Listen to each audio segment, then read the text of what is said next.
I think running was my least favorite part of track. You know, I was a hard worker and I enjoyed doing like busy work, like drills and repetitions and throwing and jumping and doing all kinds of Plyometrics. yeah. Running was one of my, unless it was sprinting or doing some short bursts, you know, it was okay. But long running, never was a fan. But since I finished, my track career, I fell in love with running again. I love long distance. Yeah. Well, no, you don't ever just go where like 2 miles. 2 miles is the longest I ran since I finished track. I do enjoy the head rush, the head high you get from running and breathing hard and just, going after it. I enjoy it. I used to hate it and now I enjoy it. It just makes you feel so good afterwards. Like today, the whole day, I felt like, I went to a spa or something like that. Yeah, we can prove that physiologically that your body does operate better when you stress it, especially early in the morning. Yeah. So are you always working out in the morning? Yeah. That's great. Me too. Yeah. Well, with having 3 kids now, it's just, and me wanting to be a good dad and good husband, mornings is the only option. The only time that you have that you can capture, like, I want to do it my way, is before everybody else gets up. Yeah. All right? That's right. So you were born in, is it Rumia? Rumia, Poland. Rumia, Poland. Yeah. And what's Rumia, Poland like? Oh, man. Well, have you ever been to Europe? Yeah, absolutely. But I've never been to Poland. Well, so you know how everything is just compacted, right? There's very little sort of vacant land left because these are old cities over there. This is an old country. Obviously, when you compare it to Kansas, it's a different scenery, right? Different topography. It's green. It's hilly. We have forest everywhere. We're 10 minutes away from the Baltic Sea. So summertime, it's, beach time for us on the nice days. But yeah, it's a small town next to a big city, kind of like, maybe Derby next to Wichita sort of thing. So, it's a small town. Very, very beautiful from a scenery standpoint. Hiking, all kinds of trails in the forest and all kinds of lakes and that sort of thing. Just like your first experience when you come to Wichita. That's right. How does that work? So, obviously you were a phenomenal athlete. Yeah. When did you take that begin taking track and field seriously? My whole family was active, athletic. I got 2 other siblings, older brother and older sister. I'm the youngest, so both of them were athletes. I grew up in a big kind of, we call it, a flat building, flats, big apartment building. And so lots of kids around. Tons of kids around. And, we would be playing soccer and all kinds of games outside. So active from early age. And then, I got interested into soccer. So I joined a soccer club and both of my siblings were track athletes. They were older, they were in, higher grades. So they were more serious about, athletics. And they kind of chose their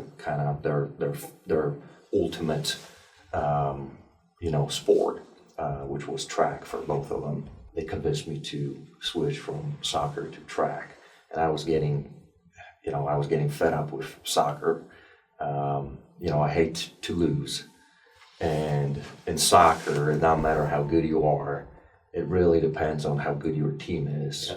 And that was very frustrating to me that, I was leaving it all on the field and, I was getting praises from everyone and we still lost. So, So then, my siblings told me about track and took me to a few practices, and I'm like, well, yeah, this is it for me. So that's Did how you I start started. on field events first?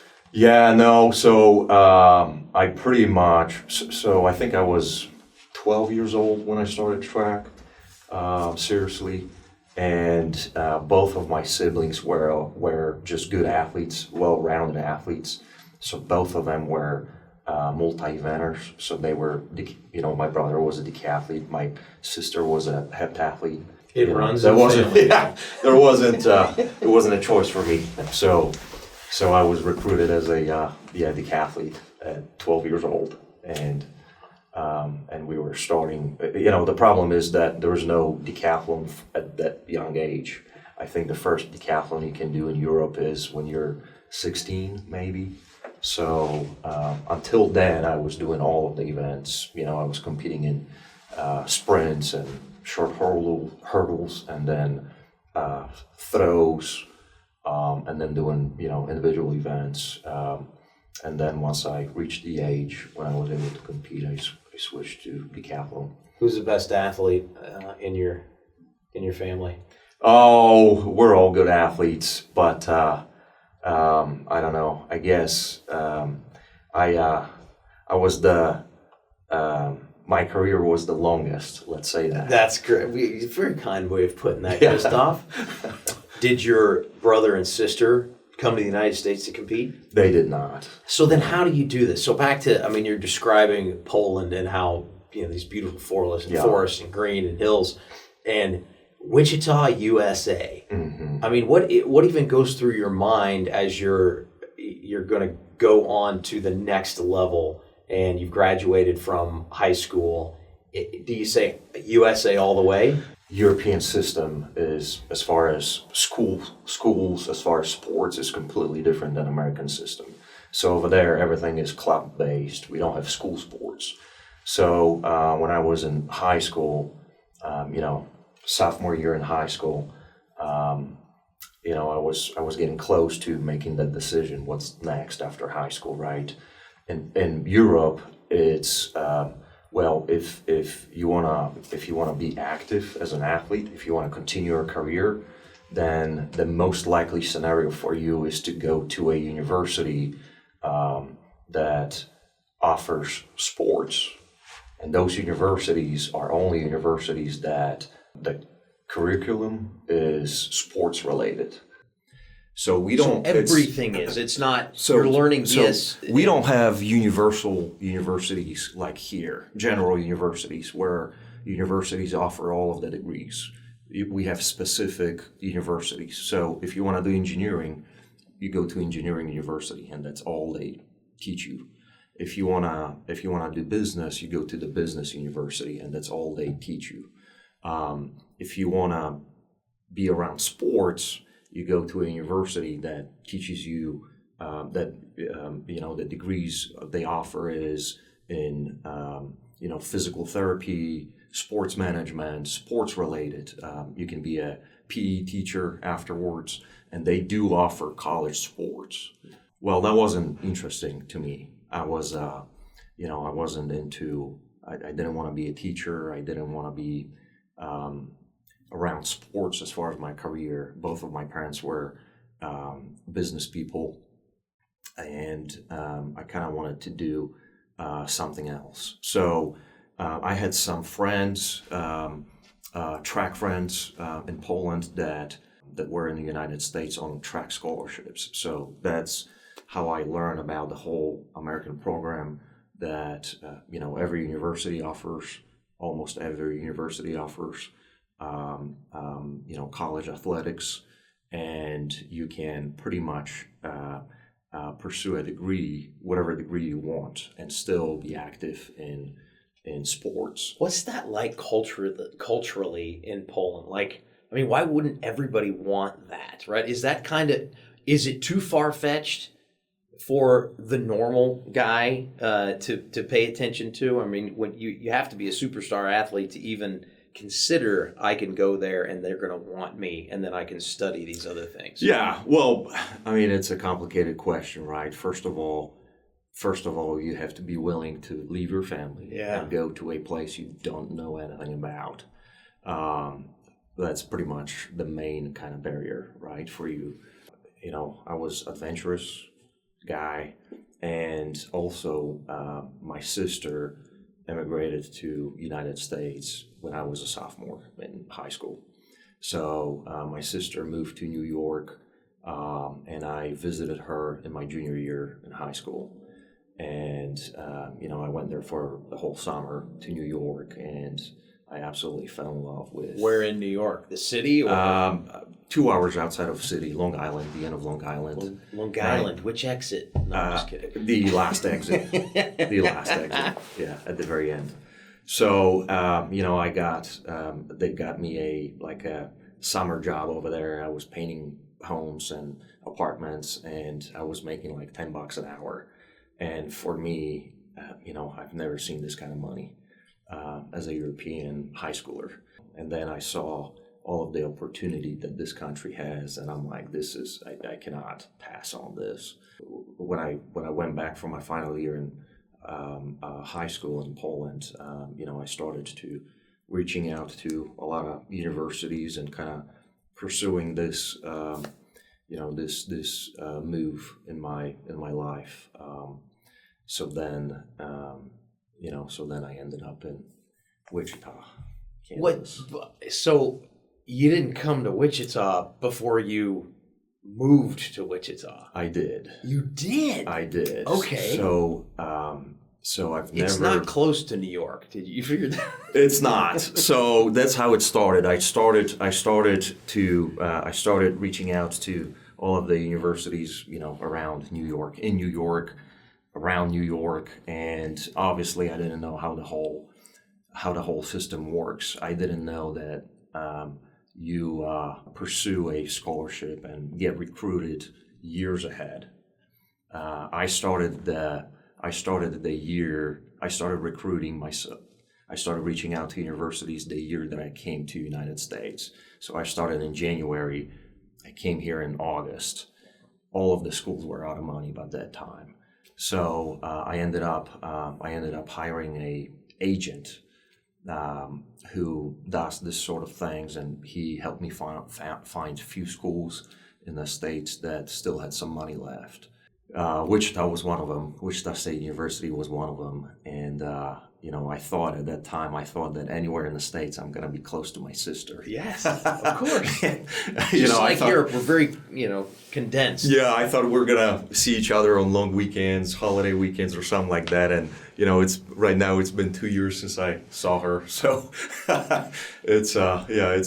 she might as well just live in another country, Yeah, it kind of is. Has she visited here? Yeah, she Excellent. has. Yeah, multiple times. Okay, so I heard August Mm-hmm. when you got here. The culture shock is one thing, Mm-hmm. but the actual shock of and you were a shocker, so this makes sense. Yeah. You come here and it's hot.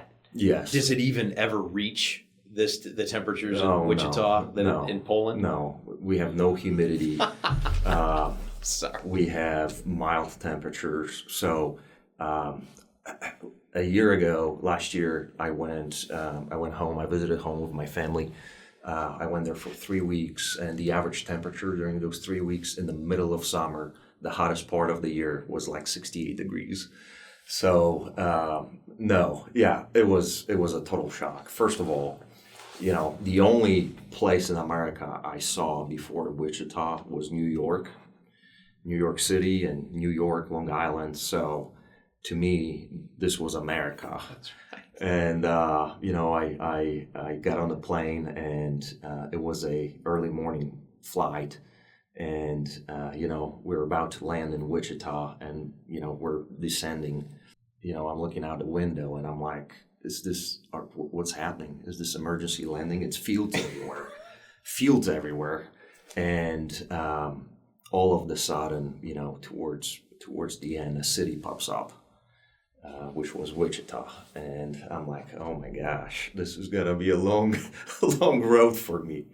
And then we land, and it's 90 degrees and humid, and total shock.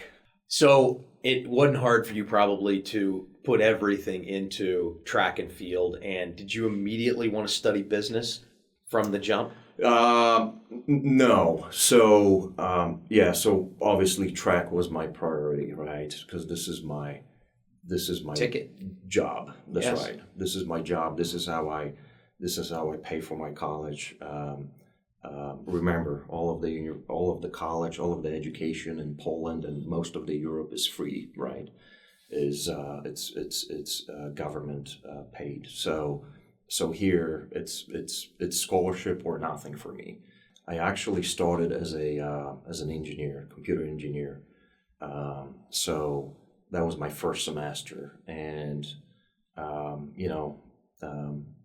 lot of homework as an engineer, and trying to be a full-time athlete, and full-time student, and also trying to make some money outside of that, get a job somewhere after hours. It was just hard to combine. But also, both of my parents were business people. So, so after the first semester, I switched to business, and the rest is history. So you were in the Barton School. Yes. And that school has done phenomenally for its students for as long as I can remember, and it continues to get better and better. And I think Larissa Jennings done a phenomenal job there. Did you feel? I guess you didn't have much to compare it to, right? But did you feel like when you said, "Wow, the opportunity," when you're out painting houses in Long Island, New York, and you go, "The opportunities here are too great. I can't pass them up." Did you immediately feel like these are incredible opportunities on the campus of Wichita State University? Yeah, 100%. All of my teachers were knowledgeable people to me at the time, obviously. And a lot of my teachers were actually business people, or some of them were business people, and successful business people that, retired from business, or just wanted to contribute to students and universities, after hours, and they were teaching. So I felt like I'm getting a firsthand kind of experience and teaching curriculum. So it was very, very kind of new to me, but also it felt like I'm getting a good deal out of it, a way better deal than my peers back home. Well, that's what I was going to say. So you don't have the connection between education and business in this country is remarkable, and Yes. that's completely separated and maintains that in Poland and in Europe. Yes. Interesting. Yes. So was it like super exciting hearing about these professors that also owned and operated businesses? Oh yeah. Not only that, but also all of the students, all of my friends, everyone I was around, these people were, I don't want to say business oriented from early age, but the entrepreneurship here in the States starts at an early age, or you get exposed to it at an early age. There's a lot of small businesses here in Wichita, in the United States, that are family-owned businesses. So a lot of my friends were exposed to businesses, to business settings, to, their parents are running a business from early age. That was new to me. Over there, it's just a different culture, different economics system, and not a lot of opportunity for a young person to be exposed to business people like here. Even freshman class in college is so far ahead Wow. on the business side than Europeans are. It was an eye opener to me, So Do you think any of that has to do with the fact that it costs to go to the university? I don't know. I don't know if it's that or what. I think first of all, there's different opportunities here than there are over there. All throughout high school, I didn't know a single person who had a job outside of work. Young people don't work over there. It's you go to school, you don't have time for work, and second of all, you just this is just not something that's in our DNA over there. You don't work when you go to school. Here, everyone had a job, right? So that's your first exposure to business, right? At an early age, high school, even before high school, people here, they have jobs, part-time jobs. Over there, it's not the case. So from early age here in America, you learn how to manage your money, how to budget. You learn all of the things. That's so interesting because we have financial literacy. That's right. Equity Bank sponsors financial literacy as young of age as we believe these kids can accept it. That could be 6 years old. I mean, we did this at College Hill Elementary where we taught these kids how to create a lemonade stand and what's profit and loss. And I want to say these were 6, 7, 8-year-old kids. Yes. So that's so interesting that we don't know what it's like until we compare it to something else, I suppose. Okay, wow, that's interesting. Wow. Okay, well, your track career was incredibly successful. You still hold a record, I think, as in indoor heptathlon. I don't. Did it go down? It did. I think I'm number 3 on the list right now. So we had some good athletes that followed me that broke my record. But yeah, at one point I was the record holder at Wichita State. Did you feel like you could manage the job that was getting you there, which was performing in track and field, and in the classroom? Did you actually feel like early on I can actually manage both of these? Oh yeah, 100%. So that's another aspect. That's another difference between European education and American education. In Poland, at least, universities. When you go to university, it's a full day thing. You don't get to choose your classes, your schedule. It's kind of like elementary school. It's dictated to you. You just get at the beginning of the semester, you get your schedule, and here's your schedule. And you go to every single class, you go with the same group of people. So it's kind of like elementary school. And it's from 8 till 4, you know what I mean? So if you wanted to pursue a business degree over there in Poland, you would go to school from 8 to 4. And then after that, if you have energy and time, you could devote the rest to athletic career. Which was a club. That's right. Where it's different. That's okay. right. Well, so there is a direct tie with our universities and our athletics because, that shocker, Woo-Shock, I mean, we want them to win. Yes. Right? So we're going to Yes. give you the time and Yes. the resources. And Yes. how'd that feel? With resources. It was unbelievable. So I thought I knew what I'm getting myself into, and I thought I knew what athletics is all about here in the States, but I didn't know until I came here. So, I started going to practice, the first few months, September and October, and we start our sessions, and we have meetings, and we talk about the whole year, and and they give us a bag full of gear, shoes, so many pairs of shoes, clothing, and that sort of thing. This was new to me. I didn't know that they're going to provide all of that. Did you look for the bill? Like, well, what do I owe you? Yeah. So this was my first kind of, exposure to it. And then 6 months later, the track season starts. Indoor track season starts in January.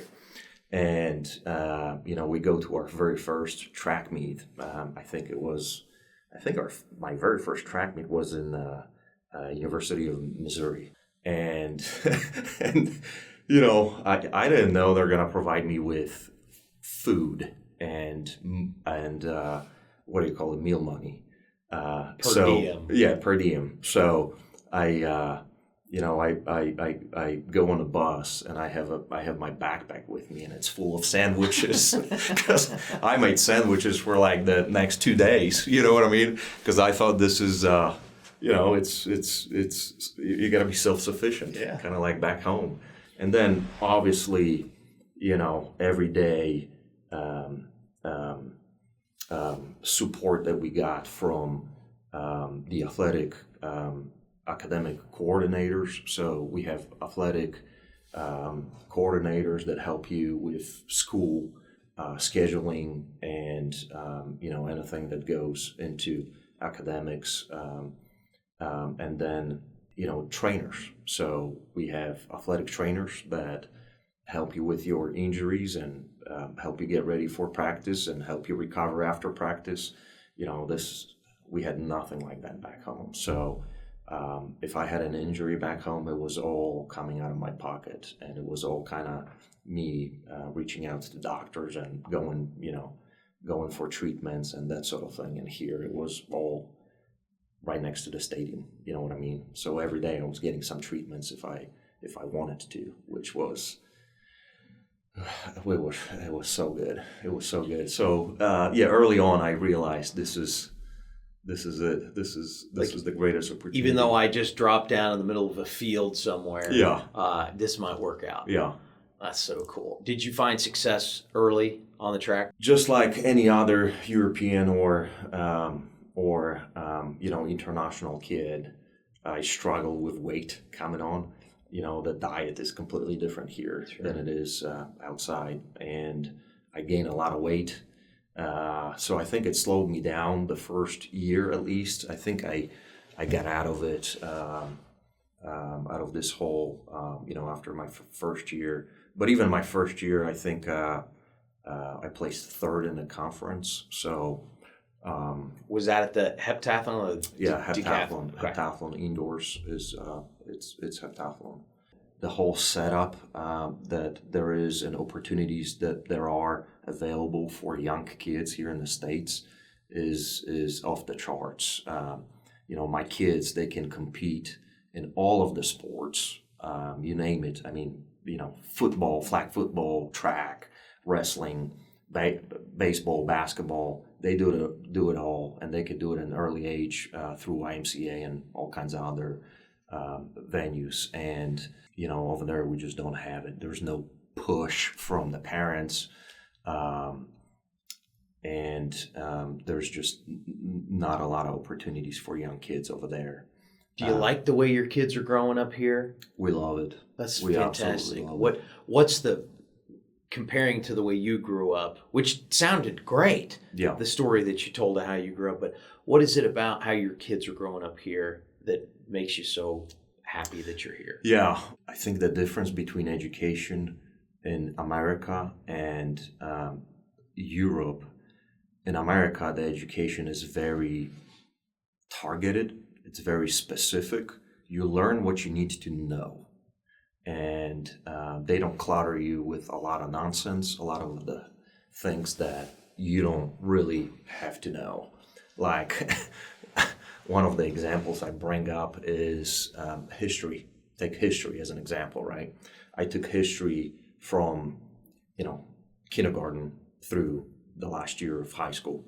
Like, you can quiz me from Egyptian, you know, history and Roman history. I know all of the myths, all of the gods, and that sort of thing. Very little focus on the current history, you know, World War II and that sort of thing. So there's a lot of fluff, I would say, over there. Man, you got to come back and we got to talk just about that, because I have a lot of questions just about that. But okay, so the part that I think is the most miraculous about Kristof Slupkowski, by the way, do I say that correctly? Yes. Slupkowski, okay. You're here and you don't take that for granted, and you didn't just get here and stay here and everything was fine. You had to fight to stay in the United States of America. Can you tell us how that happened? Yeah, we need a whole episode for that. Okay. But then let's do that. But please give us at least the parts that matter most to you. Yeah, so it's extremely hard to stay here, do it per book, right? Do it the right way. I finished my undergrad degree, and immediately I went into my master's program, so I got my MBA done. And after that, I was trying to stay in the States and find a job and get some experience and whatnot. And it was very, very hard to find a company that was willing to take me on. As an international student, you're only allowed to work on campus. You're not allowed to work out of campus. So there's not a lot of opportunities for international students to get a business-related experience on campus. I did what I could, and I got some administrative experience and that sort of thing. But anyway, it was hard. I finally found a job at Commerce Bank. So Commerce Bank was my first post-college job. And I was hired as a credit analyst. And after you graduate, you have a one-year work permit that you can work anywhere you want. So I was working under that work permit for a year, and after it expired, you have to apply for a work visa, and not a lot of companies want to go through the hassle of paperwork and then the wait time to get the paperwork approved through the system. Commerce Bank was not willing to do it at the beginning to file for my work visa. So I actually had to go back to school after my master's degree in order to stay in the States. So I went back to school to pursue my my third degree. After 6 months, they finally said, "Hey, we're gonna do it for you." So they did file for my work visa. I was awarded the work visa. You only get work visa for 6 years. So after that, the company has to file for a green card, and this is another very complicated process you have to go through. And Commerce Bank told me they're not going to do that. I was reaching out to a lot of companies to see if they're willing to sponsor my green card, and I was not very successful in doing that. So I was facing, essentially, we were me and my now wife, we were prepared to go back. We're going back because I cannot find a job that's willing to sponsor my green card. And that's when I literally, within my last 6 months, I found Equity Bank. And Equity Bank, Brad Elliott, I was introduced to Brad Elliott through mutual friends, and Brad Equity Bank was a much smaller bank back then, but they were at a size that they were, they needed people with my experience and my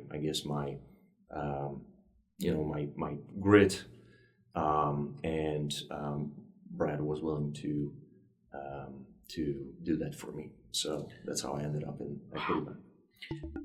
I can't wait for us to expand on that, but I'm glad that your grit is here teaching us who builds equity. And Kristof Slupkowski, our Chief Credit Officer. Man, what an incredible story of how you arrived here. And thanks for teaching us about who builds equity. I'm grateful to know you, my friend. Yeah, thank you. Thanks. Appreciate it.